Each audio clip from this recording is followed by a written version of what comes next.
దానియేలు గ్రంథము 2వ అధ్యాయము 25వ వచనం నుండి చదువుకుందాం. కావున అర్యోకు రాజునకు భావము తెలియజెప్పగల యొక్క మనుష్యుని చెరపట్టబడిన యూదుల్లో నేను కనుగొంటినని రాజు సముఖమున మనవి చేసి దానియేలును త్వరగా రాజు సన్నిధికి తోడుకొని పోయెను. రాజు, నేను చూచిన కలయు దాని భావమును తెలియచెప్పుట నీకు శక్యమా అని బెల్తెషాజరును దానియేలును అడగగా, దానియేలు రాజు సముఖములో ఇలాగు ప్రత్యుత్తరం ఇచ్చెను. రాజు అడిగిన ఈ మర్మము జ్ఞానులైనను గారడి విద్య గలవారైనను శకునగాండ్రైనను జ్యోతిష్కులైనను తెలియచెప్పజాలరు. అయితే మర్మములను బయలుపరచగల దేవుడొకడు పరలోకమందున్నాడు. అంచె దినముల యందు కలగబో దానిని ఆయన రాజుకు నెబుకద్నెజరునకు తెలియచేసెను. తాము పడక మీద పరుండగా తమరి మనసులో కలిగిన స్వప్న దర్శనములు ఏమనగా, రాజా, ప్రస్తుత కాలం గడిచిన పిమ్మట ఏమి జరుగునో అనుకొని తాము పడక మీద పరుండి మనోచింత గలవారై ఉండగా మర్మములను బయలుపరచువాడు కలగబోవు దానిని తమరికి తెలియచేసెను. ఇతర మనుష్యులందరికంటే నాకు విశేష జ్ఞానం ఉండుట వలన ఈ మర్మము నాకు బయలుపరచబడలేదు. రాజునకు దాని భావము తెలియచే నిమిత్తము తమరి మనసు యొక్క ఆలోచనలు తాము తెలుసుకొని నిమిత్తమున అది బయలుపరచబడెను. రాజా, తాము చూచుచుండగా బ్రహ్మాండముగా ఒక ప్రతిమ ఒకటి కనబడిన గదా. ఆ గొప్ప ప్రతిమ మహాప్రకాశమును భయంకరమైన రూపమును గలదై తమరి ఎదుట నిలిచెను. ఆ ప్రతిమ యొక్క శిరస్సు మేలిమి బంగారమైనదియు, దాని రొమ్ము భుజములను వెండివియు, దాని ఉదరమును తొడలను ఇత్తడివియు, దాని మోకాళ్ళు ఇనపవియు, దాని పాదములో ఒక భాగము ఇనపదియు ఒక భాగం మట్టిదియు నై ఉండెను.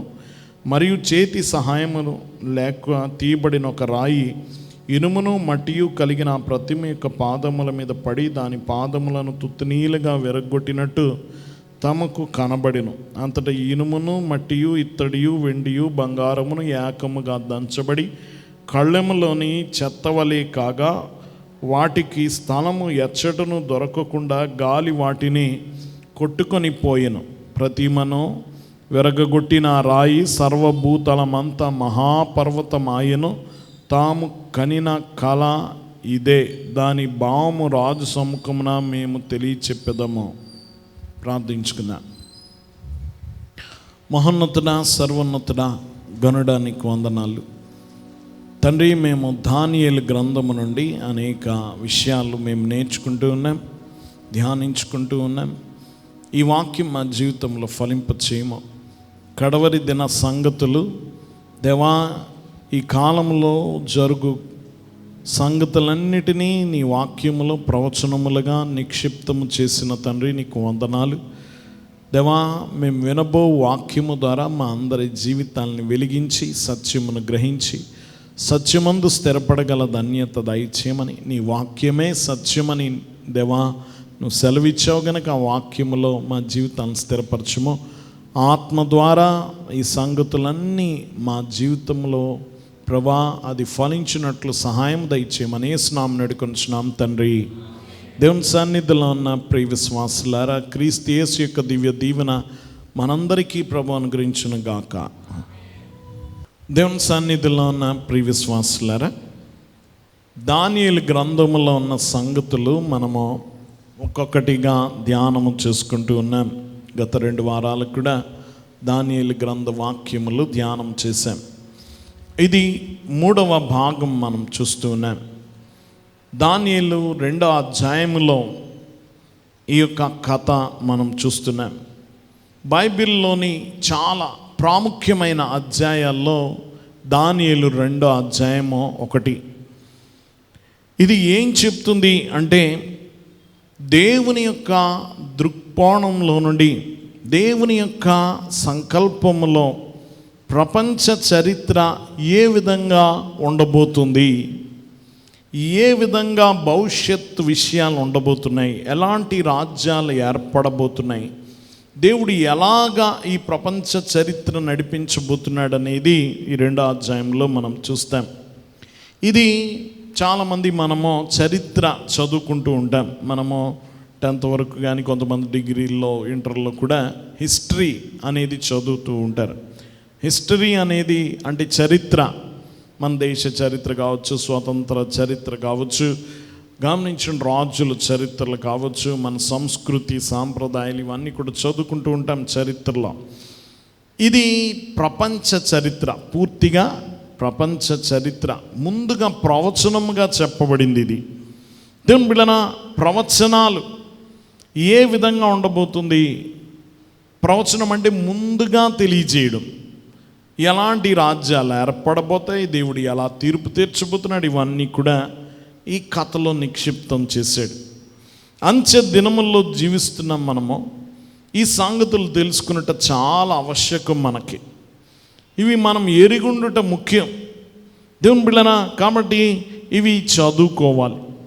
ఈ ప్రవచన, ఈ యొక్క కథ, ఈ కళను గమనించండి. ప్రవచన వర్ణమాల అంటారు, అంటే ప్రొఫెటిక్ ఆల్ఫాబెట్ అంటారు. ఎవరైనా ప్రవచనాలు చదువుకోవాలంటే ఇక్కడి నుంచి చదవాలన్నమాట. ఇది అన్నిటికీ ప్రారంభం. దేవుని సంగమా గమనించండి, క్రీస్తు పూర్వం 600 సంవత్సరంలో ఈ కలగండం మనం చూస్తాం. 600 సంవత్సరాలు క్రితము, క్రీస్తు పూర్వం అంటే మన దగ్గర నుంచి 2600 సంవత్సరాల క్రితం రాజుగారి కలగన్నాడు. అక్కడి నుంచి రేపు రాకడ వరకు 1000 ఏండ్ల పాలన వరకు ఉన్న చరిత్రను ఇది చెప్తుంది. చాలా సుదీర్ఘమైన చరిత్రను ఈ కళ గమనించండి నిండి ఉండడం అనేది మనం చూస్తూ ఉంటాం. దేవుని బిడ్డలారా, ఇది తెలుసుకున్నప్పుడు మనం ప్రభుని బాగా హత్తుకుంటాం. దేవుని దృష్టిలో నుండి లోకం ఎలా నడవబోతుందనే సంగతులు మనం తెలుసుకోవాలి. తెలుసుకోవడమే కాదు, మనం ఎక్కడున్నాం, ఆయన చరిత్రలో ఏ భాగంలో ఉన్నామో మనం తెలుసుకోవాలి. మనము మేలుకొలుపు కలిగి కళ్ళు తెరిచి సత్యాన్ని గ్రహించి మనం తగు విధంగా సిద్ధపడవలసిన వారమై ఉన్నాం. దీన్ని, ఈ కళని డెస్టినీ డ్రీమ్ అని కూడా అంటారు. అంటే గమనించండి, ఏ గమ్యానికి మనల్ని చేరుస్తుందో చెప్పే కళ అన్నమాట. ఈ కళ గురించి కొన్ని విషయాలు ఈరోజు ధ్యానం చేద్దాం. మొదటిగా, ఇది మరవబడిన కళ. చెప్పండి, మరవబడిన కళ.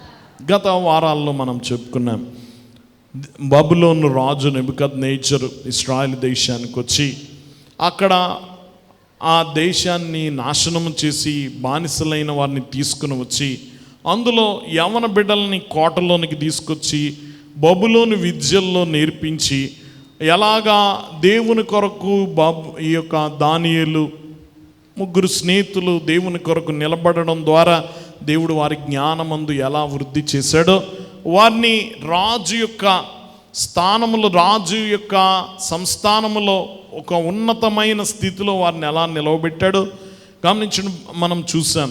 దానియేలు, షడ్రక్, మేషక్, అబేద్నెగోలతోటి సరి సమానంగా ఎవ్వరూ తోగకపోవడం, వారిని ఉన్నతమైన స్థాయిలో నిలబెట్టడం మనం గత వారం ధ్యానం చేశాం. ఇప్పుడు దానియేలు 3 స్నేహితులు ఉన్నత స్థితిలో ఉన్నారు, కీలక పదవుల్లో ఉన్నారు, రాజు సముఖమందు ఉన్నారు.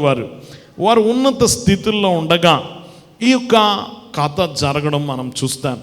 ఒకరోజు రాజుగారు, దేవుని బిడ్డలను గమనించండి, ఆ కలగన్నాడు.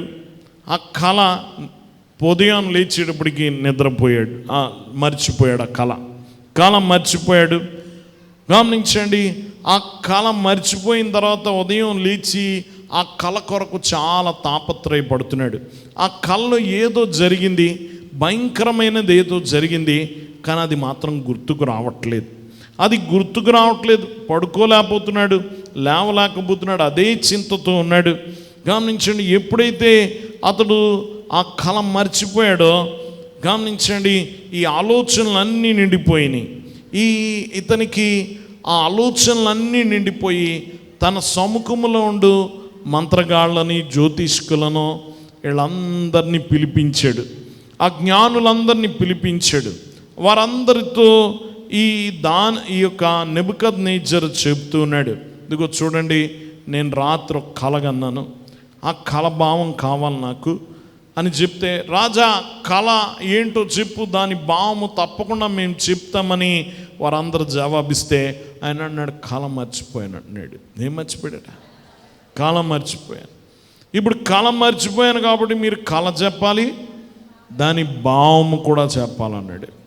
దేవుని బిడ్డలారా, వారు అంటున్నారు, రాజా కళ భావం చెప్పగలం కానీ కళ ఏంటో చెప్పలేము, అది దేవునికి మాత్రమే సాధ్యం అంటున్నారు.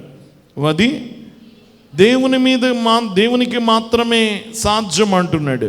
దేవుని బిడ్డలారా గమనించండి, మనం చూస్తాం 8వ వచనంలో, అందుకు రాజు ఉత్తరం ఇచ్చి చెప్పినది ఏమనగా, నేను మరిచి ఉండటం మీరు చూచి కలహ కారణము చేయవలనని మీరు కనిపెట్టుచున్నట్లు నేను బాగుగా గ్రహించున్నాను. కాలం ఉపాయంగా గడపవలన అబద్ధమును మోసపు మాటలను నా ఎదుట పలకను ఉద్దేశించి ఉన్నారు. మీరు కళను చెప్పలేకపోయిన ఎడల నేను చెప్పిన మాట ఖండితము గనుక కళను నాకు చెప్పుడి, అప్పుడు దాని భావము తెలియచేటకు మీకు సామర్థ్యం కలదని నేను తెలుసుకుందును. అందుకు కల్దీయులు ఇలాగు ప్రత్యుత్తరం ఇచ్చిరి, భూమి మీద ఏ మనుష్యుడు రాజు అడిగిన సంగతి చెప్పజాలడు. ఏ చక్రవర్తియు అధికారియు శకును గాండ్రి యొద్దకునో గారడి విద్య గలవాని యొద్దకునో కల్దీయుల యొద్దకునో ఇట్టి సంగతి విచారింపలేదు. రాజు విచారించిన సంగతి బహు అసాధారణమైనది. దేవతలు కాక మరెవరుని ఈ సంగతి తెలియచెప్పజాలరు.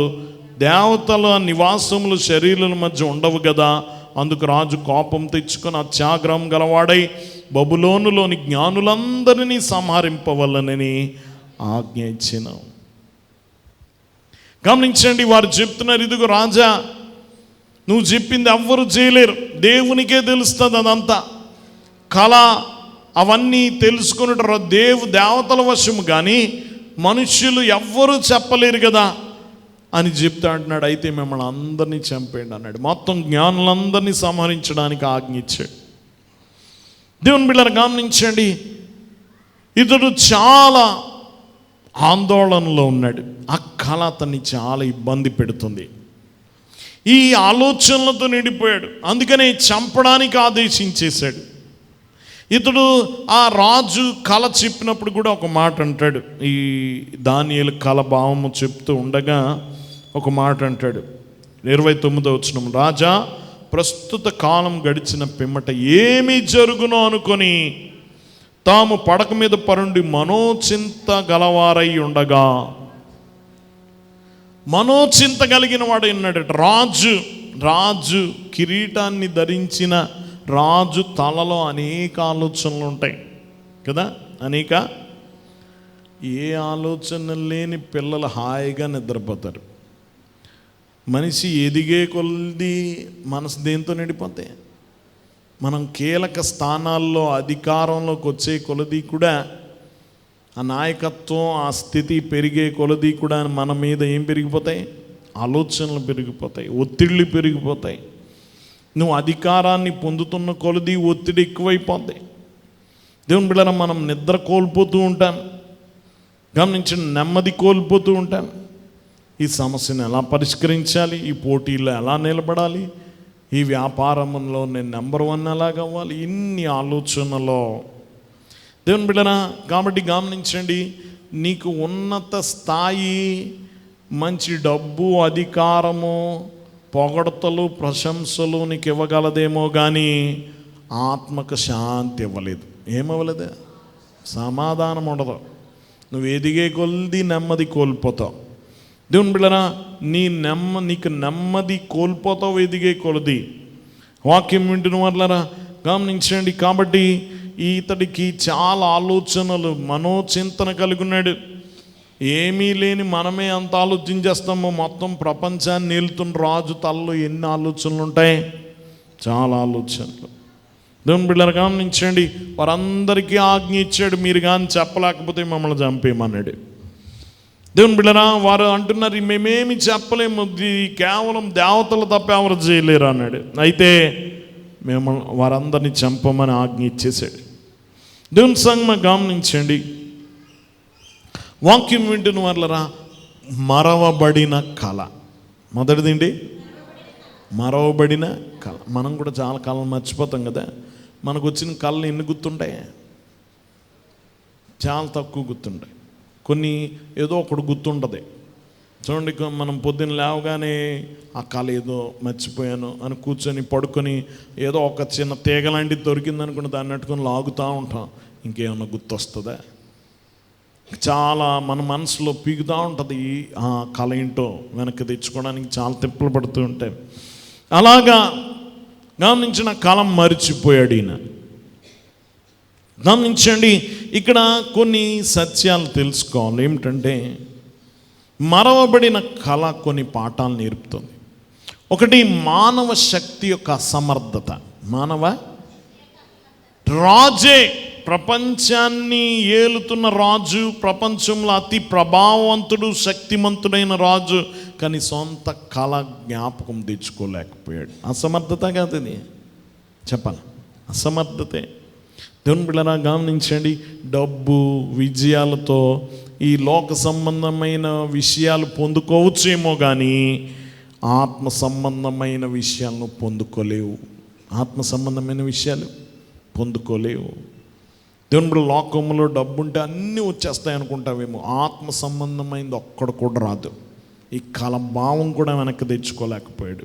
రెండోది, మానవ జ్ఞానం యొక్క అసమర్థత. మానవ జ్ఞానం యొక్క అసమర్థత.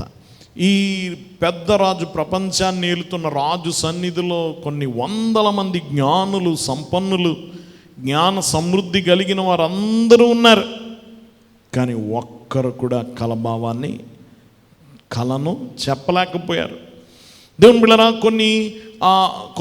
కొందరు చెప్తూ ఉంటారు చారిత్రకులు, ఈ బబులోనీయులు కళలను ఎలా అర్థం చేసుకోవాలో దాని గురించి పుస్తకాలు కూడా రాశారట. కళల్ని అలా అర్థం చేసుకోవాలో అని పుస్తకాలు కూడా రాశారని చరిత్రకారులు చెప్తూ ఉంటారు.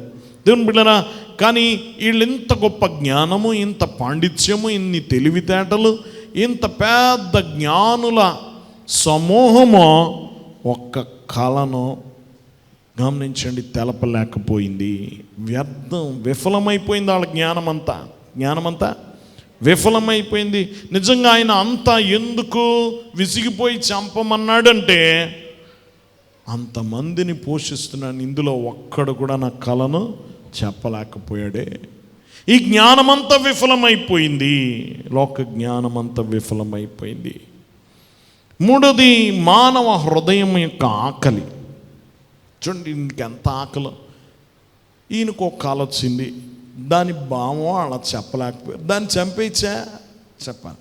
మీకు ఒక కళ వచ్చింది, అది మర్చిపోయారు అనుకోండి, దాని గురించి ఎంత ఆలోచిస్తారు? పాని కళే కదా అనుకుని, అంతేగాని కూర్చుండిపోయి ఉపవాసం చేసి దాని గురించి ఎలాగని ఆలోచిస్తామా? కానీ ఇతని ఆకలి చూడండి, ఆ కళ చాలా ఇబ్బంది పట్టింది. ఈ కళ చాలా ముఖ్యమైందని అతనికి అర్థమైంది. ఈ కళలో చాలా కీలకమైన విషయాలు ఉన్నాయని అతనికి తెలుసు. ఆ కళ ఏంటో జ్ఞాపకం రాలేదు, కానీ కళ ముఖ్యమైంది. అది తెలుసుకునే వరకు ఇతని ఆకలి తీరలే. అది ఎంత ప్రాముఖ్యమైందంటే గమనించండి, వాక్యం వింటున్న వల్ల అతని కోపము ఎంత ఎక్కువైందంటే వారందరినీ చంపమని. చూడండి, ఎంత ఓ దేశాన్ని ప్రపంచాన్ని నడిపించడానికి ఎంతమంది జ్ఞానుల యొక్క సొత్తు కావాలి. గమనించండి, సామాన్యులు కాదు, ప్రపంచాన్ని ఏలుతున్న వారు వీళ్ళందరి జ్ఞానముతో ప్రపంచాన్ని గెలిచాడు, నడిపిస్తున్నాడు. అలాంటి వాడు వీరందరూ అవసరం ఉన్నది, కానీ వారందరినీ చంపేయమన్నాడంటే, దేవుని బిడ్డలారా గమనించండి, హృదయములో ఒక శూన్యత, అది తెలుసుకోవాలని ఆతురత. దేవుని బిడ్డలారా గమనించండి, వాక్యం వింటున్న వాళ్ళారా, ఇది చాలా ప్రాముఖ్యమైనదిగా మనం చూస్తున్నాం. మూడోదిగా మానవ హృదయం యొక్క ఆకలి చూస్తున్నాం. మొదటిగా మరవబడిన కళ, రెండోది బయలుపరచబడిన కళ. ఏం కళ? దేవుని బిడ్డలారా, ఇప్పుడు జ్ఞానులందరినీ చంపేయమన్నాడంటే ఆ లిస్టులో దానియేలు, వీళ్ళ ముగ్గురు కూడా ఉన్నారు కదా. వీళ్ళందరూ కూడా దేశంలో వారందరిలో ఉన్నత జ్ఞానం కలిగి ఉన్నత పదవుల్లో ఉన్నారు. వీళ్ళు కూడా ఇప్పుడు వాళ్ళందరినీ చంపేయమన్నప్పుడు ఆ లిస్టులో వీళ్ళు కూడా చేరిపోయి వీళ్ళు కూడా చంపడతారు కదా. చంపమని ఆదేశం వచ్చిందని ఆ ఆజ్ఞ ఎప్పుడైతే వచ్చిందో, ఈ దానియేలు వెళ్ళి నెమ్మదిగా అడుగుతున్నాడు. అర్యోకు అనబడిన రాజు యొక్క దేహ సంరక్షకుల అధిపతి అనగా బాడీ గార్డ్ అనమాట. గమనించండి, వాక్యం అతని దగ్గరికి వెళ్ళి అడుగుతున్నాడు, ఏమైంది, ఎందుకు ఇదంతా ఎందుకు వచ్చింది ఈ ఆజ్ఞ రాజు దగ్గర నుంచి, ఇది రావడానికి కారణం ఏంటంటే సంగతి చెప్పాడు. ఇది రాజుకు కళ వచ్చిందయ్యా, వాళ్ళందరినీ పిలిచాడు. ఎవడో దానికి కళ చెప్పలేకపోయాడు. అర్థాలు చెప్తానంటున్నారు కానీ ఏం చెప్పలేకపోతున్నాను, కళ చెప్పలేకపోతున్నాం అనుకున్నారు. అందుకని రాజు కోపం వచ్చి మొత్తం మీ అందరినీ చంపేయమన్నాడు అన్నాడు. ఈయన చెప్తున్నాడు, ఇదిగో నాకు ఒక్కరోజు సమయం ఇవి, గమనించండి, నేను వెళ్ళి మా దేవుణ్ణి కనుక్కుంటాను, ఆయన చెప్తాడు అంటున్నాడు. ఆయన దేవుని బిడ్డలు గమనించండి, వాక్యం వింటుని మనం చూస్తాం 16వ వచనంలో. అప్పుడు దానియేలు రాజు సన్నిధికి పోయి స్వప్నభావము తెలియజేయటకై తనకు సమయము దయచేయమని రాజును బతిమాలెను. రాజును ఏం బతిమలాడుతున్నాడు, నాకు సమయం నేను చెప్తాను అంటున్నాడు. వీళ్ళందరినీ చంపకో, నేను చెప్తాను దాని భావం అంటున్నాడు. దేవుని బిడ్డలు గమనించండి, ఈయన చెప్తానని ముందుగానే మాట చెప్పాడు. ఎందుకంటే తన దేవుని మీద ఉన్న నమ్మిక, దేవుని మీద ఉన్న విశ్వాసం, నా దేవుడు చేయగలడు. దేవుని బిడ్డలారా, మనమైతే ఏం చేస్తాం, ఇలాంటి శోధనలు ఇంక చచ్చిపోతాం, అయిపోయింది జీవితం అని సిద్ధపడిపోతామేమో, పారిపోవడానికి ప్రయత్నిస్తామేమో. కానీ ఈయన ఏం చేస్తున్నాడు చూడండి, తన దేవుని మీద నమ్మిక, మా దేవుడు చేయగలడు అని నమ్ముతున్నాడు. అతడు ఏం చేశాడు, ఎలాగ సాధించాడు అంటే 17వ వచనంలో, అప్పుడు దానియేలు తన ఇంటికి పోయి తన స్నేహితులైన హనన్యాకు, మిషాయేలుకు, అజర్యాకు సంగతి తెలియజేసి తానును తన స్నేహితులను బబులోనులో తక్కిన జ్ఞానులతో కూడా నశింపకుండానట్లు ఆ కళ యొక్క మర్మం విషయంలో పరలోకమందున్న దేవుని వలన కటాక్షం పొంది నిమిత్తమై ఆయనను వేడుకొనుడని వారిని హెచ్చరించాను. చూడండి, ఇంటికి వచ్చాడు, తన స్నేహితుల్ని పిలిచాడు, ఇదిగో ఈ ఆజ్ఞ వచ్చింది, అందరినీ చంపేయమన్నాడు. మనందరం చచ్చిపోకుండా ఉండాలంటే మన దేవునికి మొర్ర పెట్టాలి. ఏం చేయాలి, ఆపద వచ్చినప్పుడు అపాయంలో ఉపాయం ఏంటంటే ప్రార్థనే. అపాయంలో ఉపాయం ఏంటి, వీళ్ళ మంత్రదండం ఏంటి, వీళ్ళ విజయ కారణం ఏంటి, విజయ రహస్యం ఏంటి, ప్రార్థనే. మొత్తం 3 స్నేహితులతో ఆ రాత్రి ప్రార్థనలోకి వెళ్ళాడు. ప్రభువా, ఇదిగో రేపొద్దున్న మా మెడ మీద కత్తి వస్తుంది, కాబట్టి ఈ కళ ఏమిటో, కళభావం ఏంటో నాకు తెలియజెప్పాలని ప్రార్థించారు దేవుని.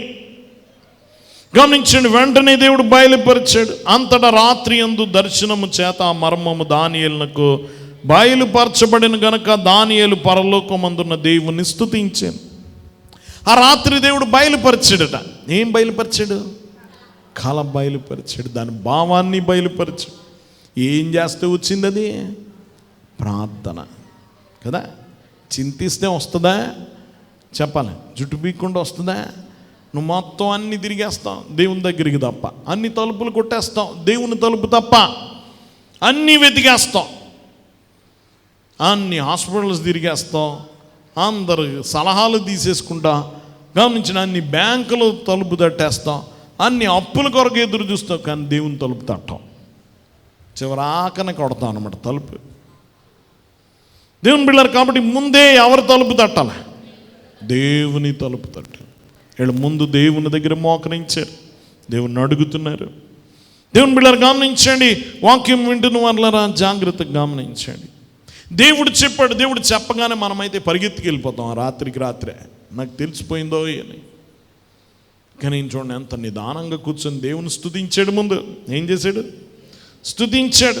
దేవుని బిడ్డలను గమనించండి, ఎట్లనగా 20వ వచనంలో, దేవుడు జ్ఞాన బలములు కలవాడు, యుగములన్నిటిని దేవుని నామం స్తుతినందునుగాక, ఆయన కాలములను సమయములను మార్చువాడయుండి రాజులను త్రోసివేయచు నియమించుచున్నవాడును, వివేకులకు వివేకమును, జ్ఞానులకు జ్ఞానం అనుగ్రహించువాడునై ఉన్నాడు. ఆయన మరుగు మాటలు మర్మములను బయలుపరచును, అంధకారములను సంగతులు ఆయన తెలియజేయును, వెలుగు యొక్క నివాస స్థలము ఆయన యొద్దన్నది. దేవుని స్తుతించడం మొదలుపెట్టాడు. ఏం చేశాడు, ప్రార్థించిన వాడు ముందేం చేయాలి, మనము ముందు అది అనుభవించడంలో పడిపోతాం. ప్రార్థనకి నెరవేర్పు రాగానే ఎందులో పడిపోతాం, అంత అనుభవించాలి ముందు. కానీ ముందు అతడు స్తుతిస్తున్నాడు. దేవుని స్తుతించిన తర్వాత రాజు దగ్గరికి వెళ్ళాడు. ఎక్కడికి వెళ్ళాడు? రాజు దగ్గరికి వెళ్ళాడు. రాజుకి చెప్పాడు. 31వ వచనంలో దాన్ని చూస్తాం. రాజా తాము చూచుండగా బ్రహ్మాండముగా ఒక ప్రతిమ కనబడిన కదా.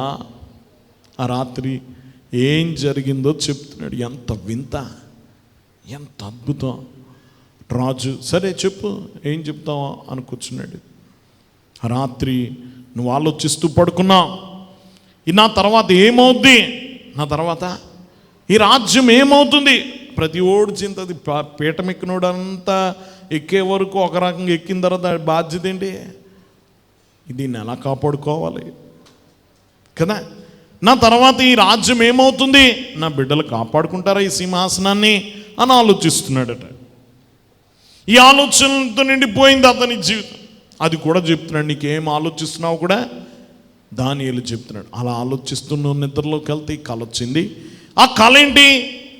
నువ్వు చూస్తుండగా పెద్ద బ్రహ్మాండం, అంత పెద్ద విగ్రహం, భయంకరమైంది. ఆ యొక్క విగ్రహం కనబడ్డది. ఆ విగ్రహము గమనించండి 4 విధాలుగా ఉంది. బయలుపరచబడిన ఆ కళ చెప్తున్నాడు. ఇదిగో తల బంగారము, భుజాలు రొమ్ము వెండి, ఉదరము అనగా పొట్ట, తొడలు ఇత్తడి, మోకాళ్ళు ఆ యొక్క ఇనుము, అరికాళ్ళు ఒకటి ఇనుము ఒకటి మట్టి. ఇదే విగ్రహము నువ్వు చూసావు కదా అన్నాడు. అప్పటికి రాజుగారు లేచిపోయారు సింహాసనం మించి. నీ కళ నీకు చెప్తే అలా ఉంటుంది చెప్పాలి. నీ కాళ్ళు వణికిపోతాయి నేను నీ కళ చెప్తే కదా. గమనించండి, నిజంగా మీ కళ కానీ నేను చెప్పాను అనుకోండి, ఏమొచ్చిందా మీకు వణికిపోతాయి. ఎందుకు తెలుసా? ఆ కళ చూసేసాడంటే మిగతా ఎక్కడ చూసేస్తాడో భయం. నా లోపలన్నీ చూసే కదా, భయమా కదా. గమనించండి, రాజుగారు అప్పటికే లేచిపోయాడు సింహాసనం మించి. గమనించండి, ఇదిగో నువ్వు చూస్తుండగా ఈ విగ్రహం నిలబడ్డది, పెద్ద విగ్రహము. దాన్ని ఈ విధమైన విగ్రహం, ఇన్ని లోహాలతో విగ్రహం ఉంది. ఇదిగో మనిషి చేతిలో నుండి వచ్చిన రాయి కాదది, ఒక రాయి వచ్చి పాదాల మీద పడ్డది అన్నాడు. ఎక్కడ పడ్డది? దేవుని బిడ్డలు గమనించండి, మనం చూస్తాం 34 వచ్చిన. మరియు చేతి సహాయము లేక తీయబడిన ఒక రాయి. ఒక మనిషి లేపిన రాయి కాదు అది, చేతితో లేపిన రాయి కాదు, ఒక రాయి ఇనుమును మట్టియు కలిసి ఉన్న ప్రతిమ యొక్క పాదముల మీద పడిందట. ఎక్కడొచ్చి పడ్డది? తల మీద పడలేదు, భుజాల మీద పడలేదు, ఉదరం మీద పడలేదు, మోకాళ్ళ మీద పడలేదు, పాదాల మీద పడ్డది. ఎక్కడ పడ్డది? పాదాల మీద పడగానే ఏమైంది? దాని పాదములను తుత్తునీలుగా విరగొట్టినట్టు తమకు కనబడెను. పాదాలు ఇరిగిపోయినాయి ఈ రాయి దెబ్బకి. అంతటా ఇనుమును మట్టియు ఇత్తడియు వెండియు బంగారమును ఏకముగా దంచబడి కళ్ళములో చెత్తవలే కాగా వాటికి స్థలము ఎచ్చటను దొరకకుండా గాలి వాటిని కొట్టుకొని పోయిన. ఇంత పెద్ద విగ్రహం చెత్తలాగా పిండిలాగా అది కొట్టివేయబడి గాలికి ఎగిరిపోయిందట. ఏమైంది? గాలికి ఎగిరిపోయింది. విగ్రహం చెత్తలాగా దంచబడింది. ఇది బంగారం వెండి పైనుండి కుప్ప కూలిపోయింది, అది చెత్తలాగా దంచబడింది. ఆ విగ్రహం అంతా చెత్తలాగా ఎగిరిపోయిందట. ఏం మిగిలిందంటే ఆ రాయి ఒకటే ఉంది. ఏముంది? కొట్టుకొని ప్రతిమ విరగొట్టిన ఆ రాయి సర్వభూతలమంతా మహాపర్వతమైంది.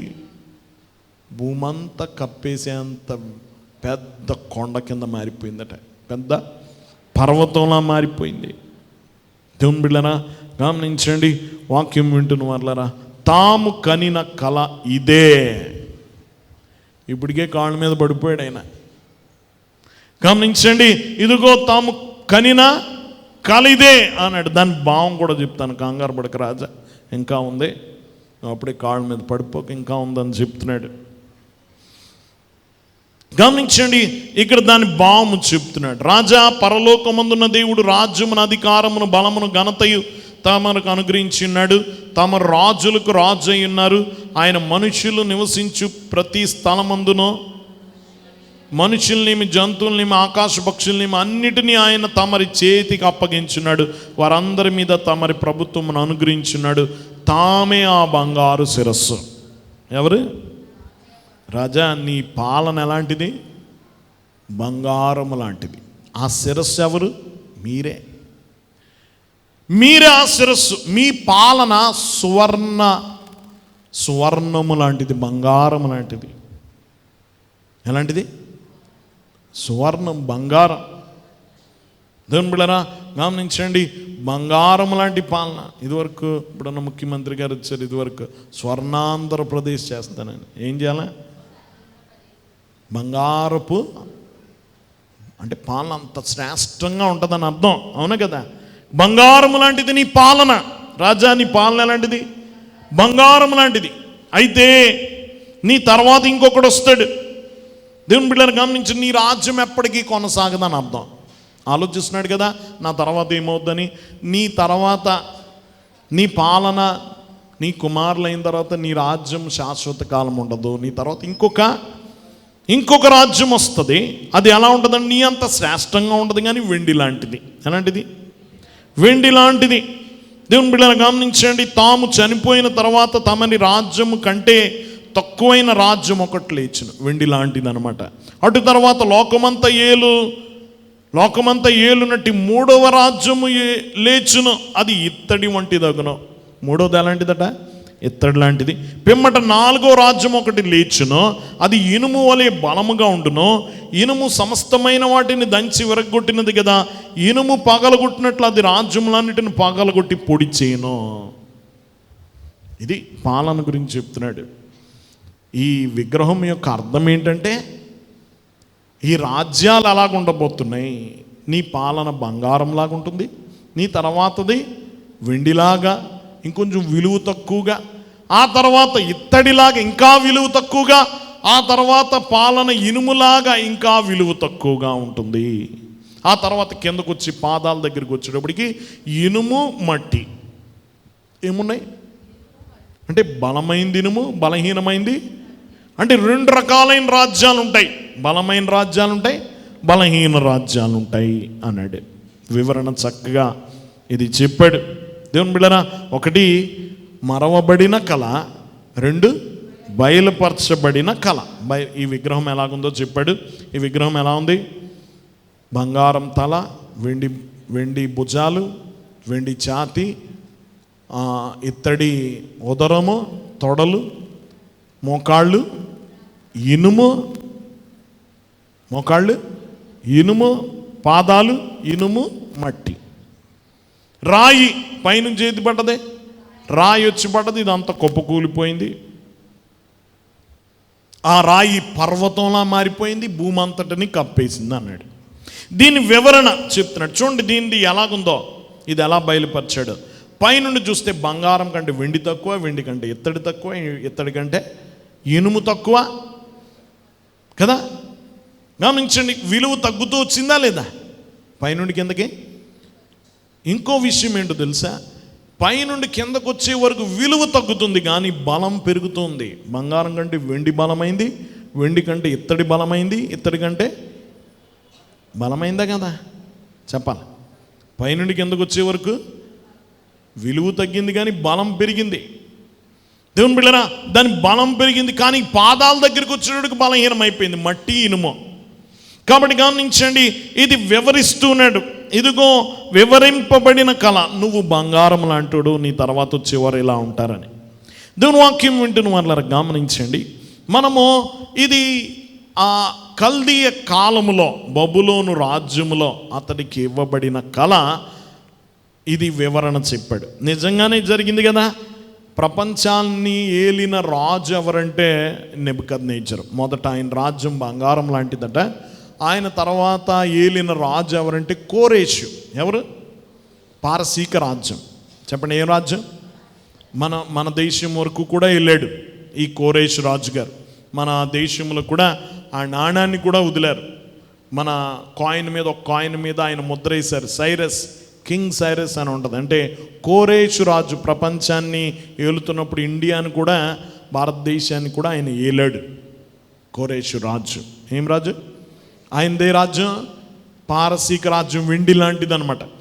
ఆ తర్వాత వచ్చిన రాజ్యం గ్రీకు రాజ్యం. మనందరికీ తెలుసు, మన దేశానికి అలెగ్జాండర్ మహారాజు వచ్చాడు. ఏ రాజు? అలెగ్జాండర్ ది గ్రేట్ అంటారు. ఇండియా వరకు వచ్చి, గమనించండి, ఇక్కడ ఒక రాజుతో పోరాడి గెలిచాడు.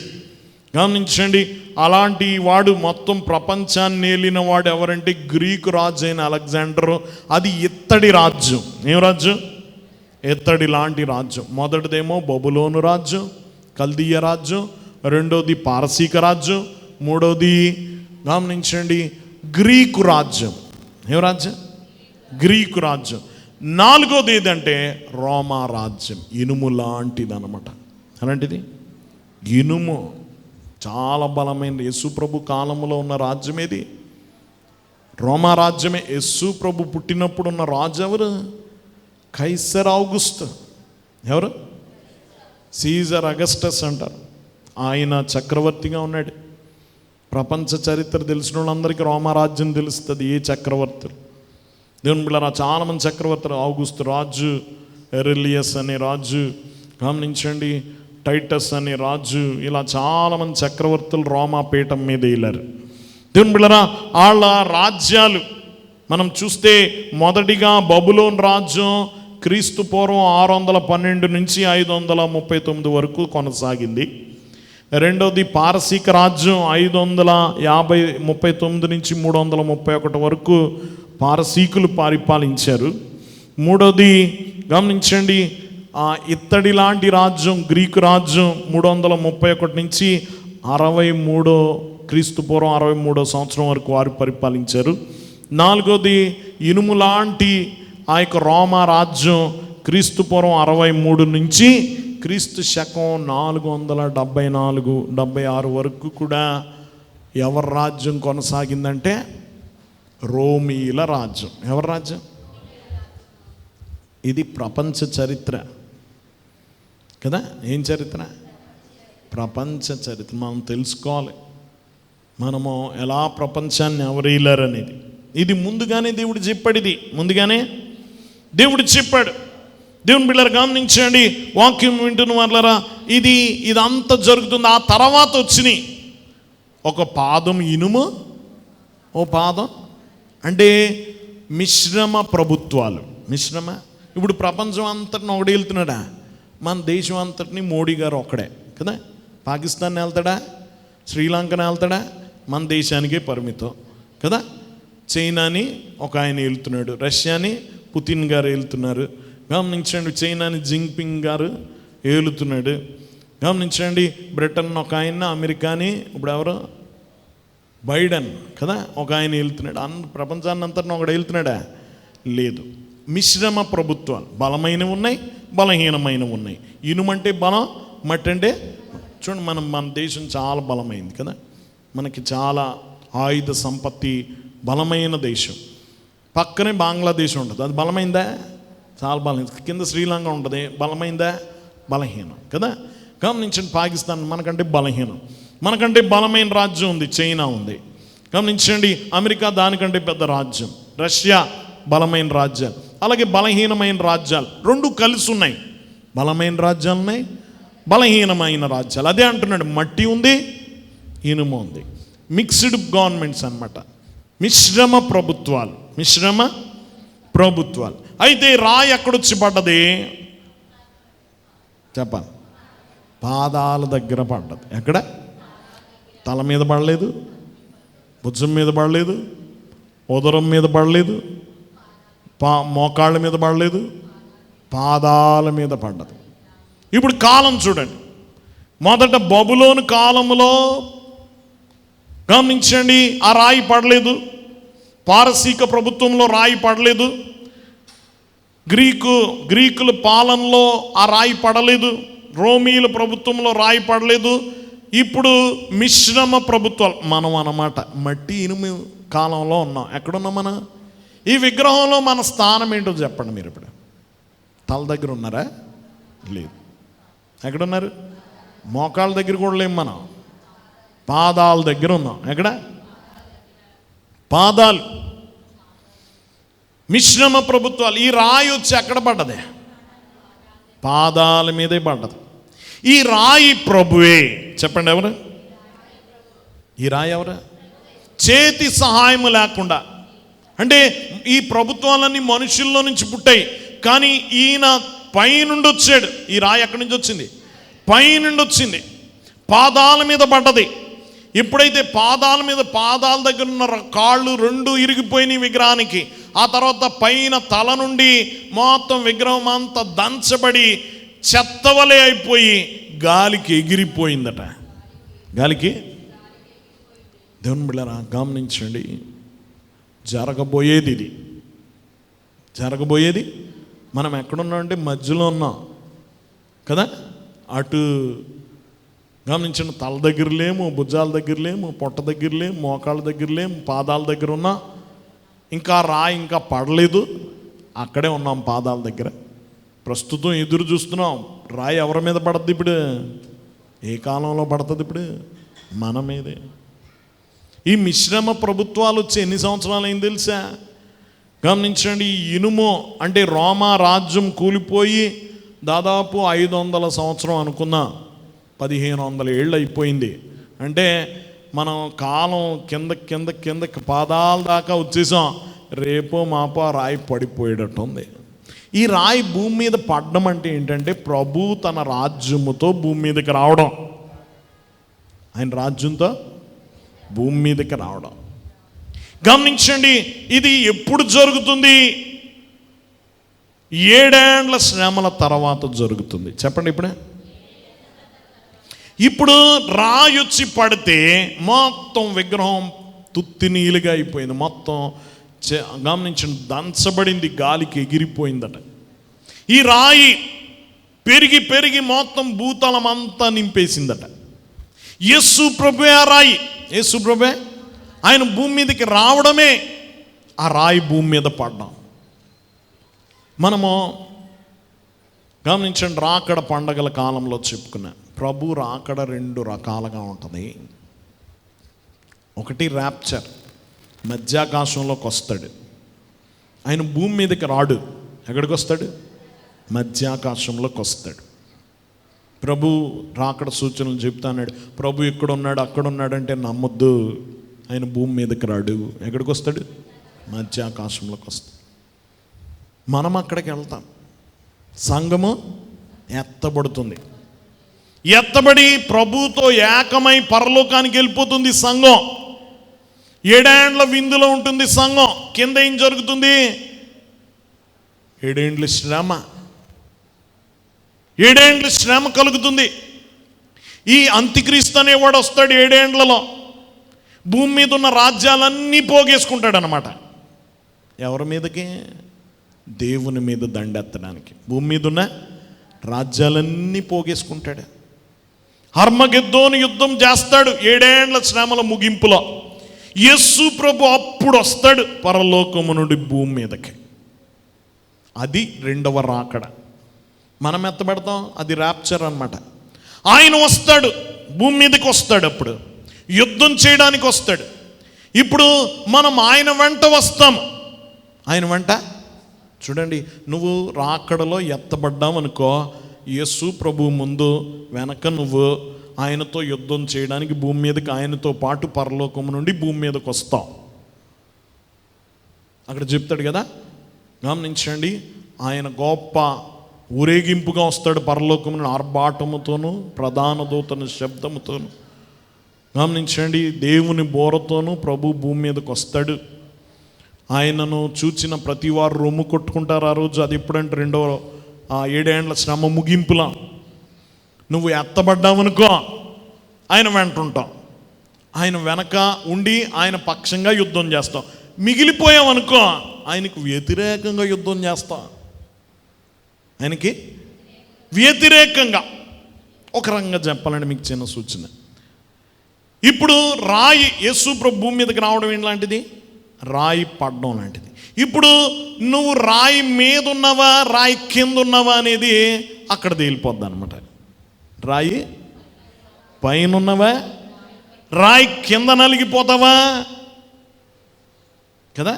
నువ్వు మిగిలిపోయావనుకో రాయి మీద పడుతుంది. నువ్వు ఆయనతో పాటు ఎత్తబడ్డావు అనుకో, నువ్వు ఆయన బండ మీద ఇల్లు కట్టుకుని బుద్ధిమంతుడిలాగా స్థిరంగా ఉంటావు, చక్కగా ఆ బండతో పాటు వెనకాల వస్తావు, ఆ రాయితో పాటు యుద్ధం చేయడానికి వస్తాం, యేసు ప్రభు పక్షంగా యుద్ధం చేయడానికి వస్తాం. హర్మగిద్దోను యుద్ధం అంటే చివరి యుద్ధం. హర్మగిద్దోను యుద్ధం అంటే ఇప్పుడు యుద్ధాలన్నీ జరుగుతున్నాయి ఒకదాని తర్వాత ఒకటి. మనకు తెలిసి చాలా యుద్ధాలు చూసాం కదా, చాలా యుద్ధాలు చూసాం.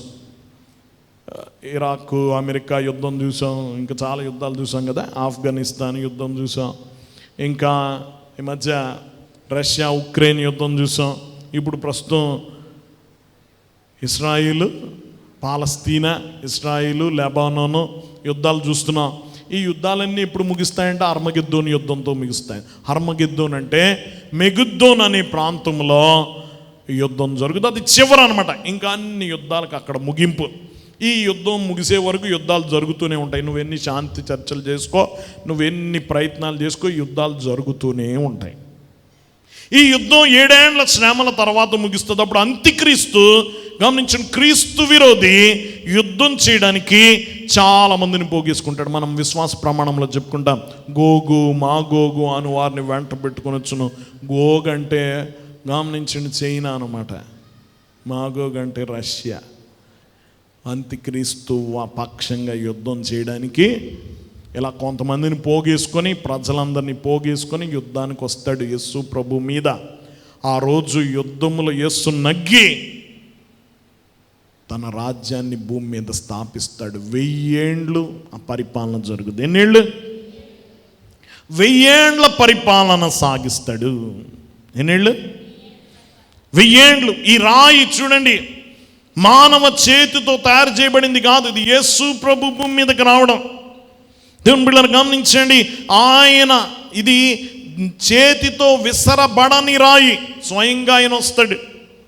ఇది రాజ్యాలన్నిటిని పగలగొట్టే రాయి. యేసు ప్రభువే ఈ రాజ్యాలన్నిటిని కూలదోస్తాడు, ఈ ప్రభుత్వాలన్నిటినీ కూలదోస్తాడు. ఒకరోజు ఆయన పాలనలో మనము కూడా ఆయనతో పాటు పరిపాలిస్తాం. ఎత్తబడితే గనక నువ్వు ఆయనతో పాటు, గమనించండి, యుగయుగాలు పరిపాలిస్తాం. దేవుని బిడ్డలు గమనించండి, కాబట్టి ఈ రాజ్యాలన్నిటికీ ముగింపు పలుకుతాడు యేసు ప్రభువే. యెరూషలేములో నుండి రాజ్య పరిపాలన చేస్తాడు ప్రపంచమంతా. చాలా కాలం క్రితం మా నాన్నగారు 1000 ఏండ్ల పాలన మీద చెప్పారు. 7 గంటలు చెప్పారు ఎలా ఉండబోతుంది, 1000 ఏండ్ల పాలన ఎలా పరిపాలించబోతున్నాడు, ఆ కాలంలో భూమి ఎలాంటి ఫలం ఇస్తుంది, ఆ జంతువులు ఎలాగుంటాయి, అప్పుడు భూమి మీద ఎలాగా పాలన దేవుడు చేయబోతున్నాడనే సంగతి గురించి. 1000 ఏండ్ల పాలన, అందమైన పాలన. వీళ్ళు ఎవ్వరు పరిపాలించలేరు అనమాట. ఈ ఎవరిది స్వర్ణయుగం కాదు, అసలు పాలన అది. మనం అందులో ఉండి చూడాలి, నిజమైన పరిపాలన చూసి ఆనందించాలి. 1000 ఏండ్ల పాలన. ఎన్నేళ్ళు పరిపాలిస్తాడు? దేవుని బిడ్డలను గమనించండి, మార్పు ఉండదు ఇక. వీళ్ళ తర్వాత చూడండి, ఈ బంగారం తర్వాత వెండి, వెండి తర్వాత ఇత్తడి, ఇత్తడి తర్వాత ఇనుము, ఇనుము తర్వాత ఈ మిశ్రమ ప్రభుత్వాలు ఏర్పడినట్టు కాదు. ఇది చివరి రాజ్యం. ఆ తర్వాత ఇంకా రాజ్యం ఉండదు. ఆయన రాజ్యం అంతము లేనిదై ఉండును అన్నది అప్పుడు జరుగుద్ది అనమాట. ఇప్పుడు 1000 ఏండ్ల పాలనలో దేవుని బిడ్డలను గమనించండి, దావీదు సింహాసనమును యుగయుగములు ఏలును అన్నది అప్పుడు జరుగుతుంది. దేవుని బిడ్డలను గమనించండి, మార్పు ఉండదు ఇక. అదే చెప్తున్నాడు 44వ వచనం చూడండి. ఆ రాజుల కాలములలో పరలోకమందున్న దేవుడు ఒక రాజ్యం స్థాపించును, దానికి అన్నిటికీ నాశనము కలగదు. ఆ రాజ్యము దాని పొందిన వారికి గాక మరెవరికి చెందదు. అది ముందు చెప్పిన రాజ్యములన్నిటినీ పగలగొట్టి నిర్మూలము చేయును కానీ అది యుగయుగముల వరకు నిలుచును. ఎప్పటి వరకు నిలుస్తుంది? దేవుని బిడ్డలారా, ఇది చరిత్ర. ఈ చరిత్రలో మనం ఉన్నామా? మన భవిష్యత్తు ఇందులో ఉంది, మన గతం ఇందులో ఉంది. దేవుని బిడ్డలారా, ఏం జరగబోతుందో ఉంది. కాబట్టి గమనించండి, ఈరోజు ఇందులో నుంచి కొన్ని పాఠాలు మనం తెలుసుకోవాలి. ఒకటి, చరిత్ర భూమి మీదున్న పరిపాలకుల చేత నిర్ణయింపబడదు, అది దేవుని చేతి ద్వారా నిర్ణయింపబడుతుంది కదా. మనం చదువుకుంటాం, ఈ రాజు తర్వాత ఈ రాజు వచ్చాడని, అయిపోయిన చరిత్ర చెప్పుకుంటాం. కానీ రాబోయే ప్రభుత్వం ఏదో నువ్వు చెప్పగలవా?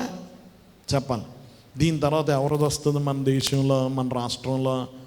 చాలామంది ఇలాగ అనుకొని అప్పుల పాలు అయిపోయారు పాపం, బెట్టింగ్లు వేసుకొని కదా. గమనించండి, పాపం ఇలాంటిది ఏమన్నా వరం ఉంటే డైరెక్ట్గా చెబుతాడు పాపం. చాలామంది బెట్టింగ్లు ఈ మధ్య పెద్ద తలకాయ పుట్టు అందరికీ, ప్రతిదీ బెట్లు వేయడమే. చాలామంది మునిగిపోయారు. ప్రభుత్వాలు ఏ వస్తాయో మనకు తెలియదు కదా. గమనించండి, వాక్యం వింటున్న వాళ్ళరా. కాబట్టి ఈ పరిపాలన, భూమి మీద పరిపాలించబడే పరిపాలకులు నిర్ణయించలేరు, అది దేవుని చేతిలో నుంచి వస్తుంది. దేవుడు చెప్తున్నాడు, ఈ రాజు ఇక్కడ వరకు పరిపాలిస్తాడు, దీని తర్వాత ఈ వీడు వస్తాడు, దీని తర్వాత వీడు వస్తాడు, ఈ తర్వాత ఈ రాజ్యాలు వస్తాయి అని ఎవరు నిర్దేశించారు చెప్పాలి? దేవుడు నిర్ణయించాడు. కీర్తన గ్రంథం 75వ కీర్తన 6-7 వచనాలు చదువుకున్నాను.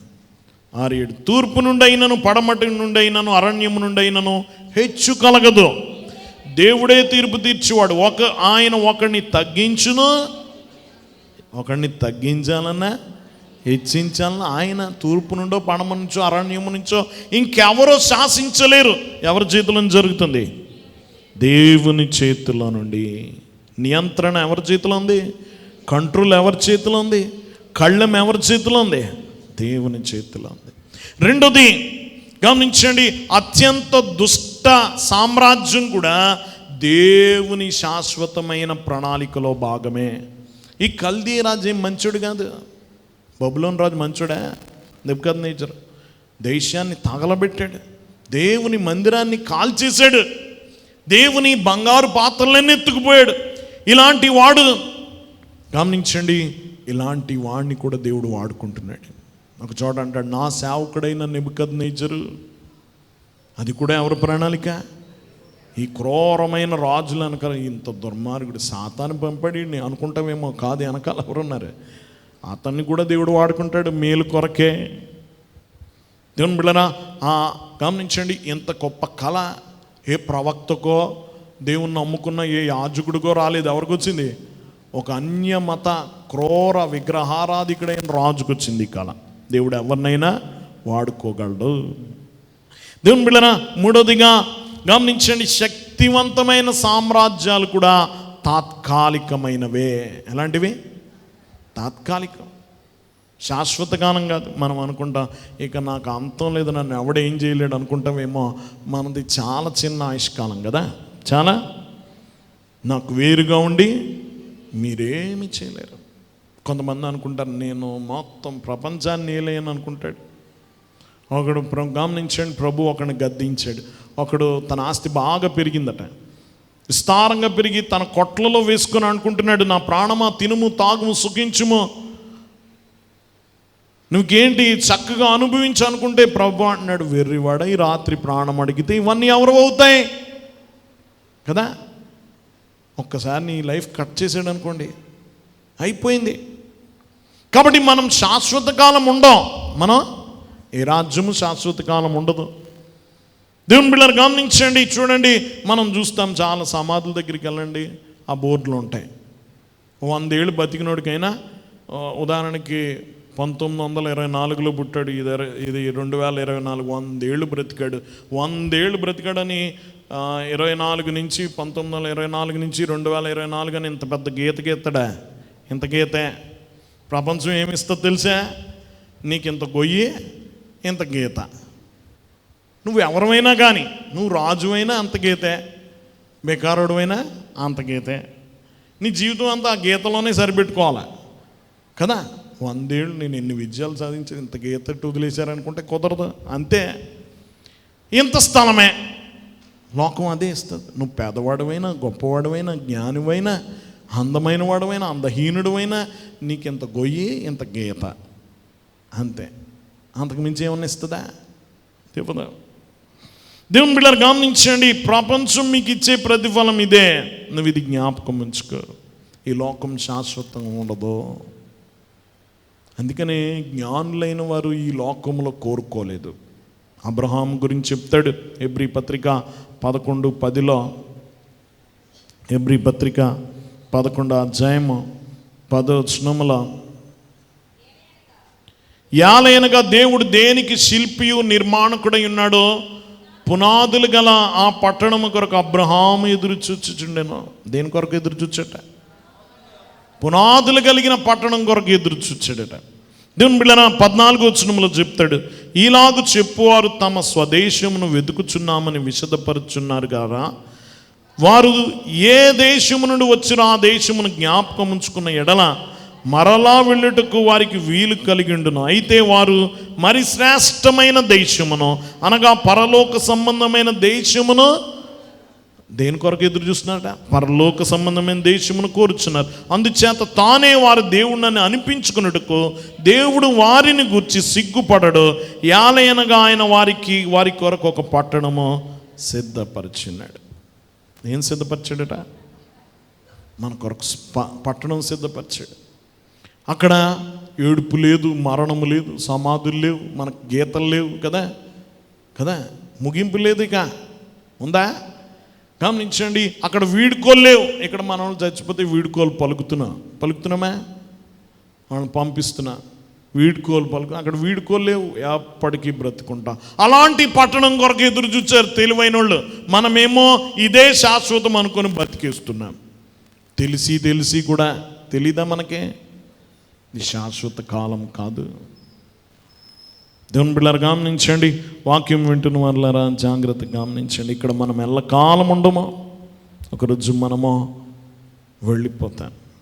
దేవుని బిడ్డలారా, కాబట్టి వాక్యం వింటున్న వాళ్ళారా, ఈ భూమి మీద ఏ సామ్రాజ్యం కూడా శాశ్వత కాలం ఉండదు, తాత్కాలికమే. ఇది ఒకటి జ్ఞాపకం ఉంచుకో, మన జీవితం కూడాని. 4వదిగా యేసుక్రీస్తే చరిత్రకు కేంద్రం. చరిత్ర కేంద్రం ఎవరా? చరిత్ర ఎవరి మీద ఆధారపడద్ది? పలానా రాజుగారు పుట్టారంటే క్రీస్తు పూర్వమనో క్రీస్తు శకమనో చెప్పాలి. కేంద్రం ఎవరు? యేసే. దేవుని బిడ్డలారా గమనించండి, వాక్యం వింటున్న వాళ్ళారా జాగ్రత్తగా గమనించండి. ఇది ప్రపంచమంతటిని శాసించేవాడు ప్రభువే. దేవుని వాక్యం వింటున్న ఈ రాయి, ఈ కట్టువారు నిషేధించిన రాయి మూలకు అందరూ విస్మరించిన ఇప్పుడు మూల రాయి ఎవరు? యేసే. ఈ విశ్వాసానికి మూల స్తంభం ఆయనే. దేవుని బిడ్డలారా గమనించండి, ఈరోజు ప్రశ్న ఏమిటంటే, నువ్వు రాయి పైన ఉన్నావా కింద ఉన్నావా? ఇందా చెప్పుకున్నావు, రాయి పైన ఉన్నావా? చెప్పాలి. కింద ఉన్నావా? దేవునికి విరోధంగా ఉన్నావా? దేవునికి అనుకూలంగా ఉన్నావా? నువ్వు ఎత్తబడితే ఆయన వెంట రాయి మీద కొట్టుకున్నట్టు, విస్మరిస్తే ఆ రాయి మీద పడడానికి ఎదురు చూస్తున్నట్టు. జాగ్రత్త. నువ్వు భూమి మీదే సంపాదించుకున్నావు అనుకో, కిందే కదా. ఈరోజు ఆస్తులు సంపాదించుకుంటున్నాం, ఇళ్ళు కట్టుకుంటున్నాం, ఇంకా పోగేసుకుంటున్నారు.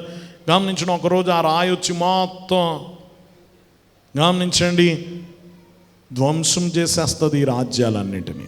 దాని కొరకు ఎదురు చూద్దామా? లేకపోతే ఈ అబ్రహాము మొదలైన వారు పునాదులు కలిగిన పట్టణం మీద కట్టుకున్నట్టు, దాని మీద ఆశ పెట్టుకున్నట్టు మనం కూడా యేసు అనబడిన రాయి మీద కట్టుకుందామా? ఇప్పుడు ఇదే ప్రశ్న, రాయి నువ్వు మీద ఉన్నావా క్రింద ఉన్నావా? దేనికి సిద్ధంగా ఉన్నా? మన జీవితం దేని మీద కట్టబడింది? దేవుని బిడ్డలారా, ఇది నువ్వు చెప్పాల్సిన సమాధానం. దేవుని బిడ్డలారా గమనించండి, ఈరోజు చాలా ప్రాముఖ్యమైంది.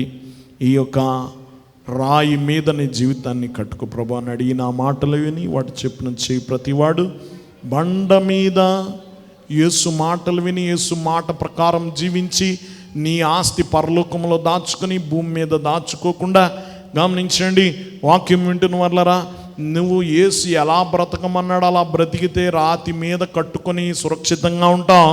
అలా కాకపోతే రాయి క్రింద పడతావు, రాయి క్రింద పడతావు. అది తునాతునకలు చేసేసింది మొత్తం. గమనించండి, అన్ని రాజ్యాలు కూలిపోయినాయి, అన్ని ధ్వంసమైపోయినాయి, గాలికి ఎగిరిపోయింది. నీ ఆస్తి అంతా బూడిద పాలైపోద్ది. ఏమైపోద్ది? బూడిద పాలైపోద్ది. కాబట్టి నువ్వు ఎక్కడ దాచుకోవాలా? పరలోకంలో. కాబట్టి ఈరోజు ప్రభు సన్నిధిలో దాచుకుందాం. నువ్వు ఆ రాయి వద్దకు పరిగెత్తాలి. ఏ రాయి దగ్గరికి? యేసు అనబడిన బండ దగ్గరికి పరిగెత్తాలి. దాని మీద నీ జీవితం కట్టుకోవాలి. నువ్వెప్పుడు నిరాశ చెందవు. అప్పుడు గమనించండి, యుగాలు సంతోషముగా ఉంటావు. గమనించండి దేవుని సంగమా, ఈరోజు ప్రభు మనల్ని అడుగుతున్నాడు, ఈ రాతితో నీకు సంబంధం ఉందా? ఏ రాతితో? యేసు అనబడిన రాతితో నీకు సంబంధం ఉందా? నువ్వు సంబంధం ఏర్పరచుకోవాలి. దేవుని బిడ్డరా గమనించండి, వాక్యం వింటున్న వల్ల నువ్వు తిరస్కరించావా లేకపోతే అంగీకరించావా?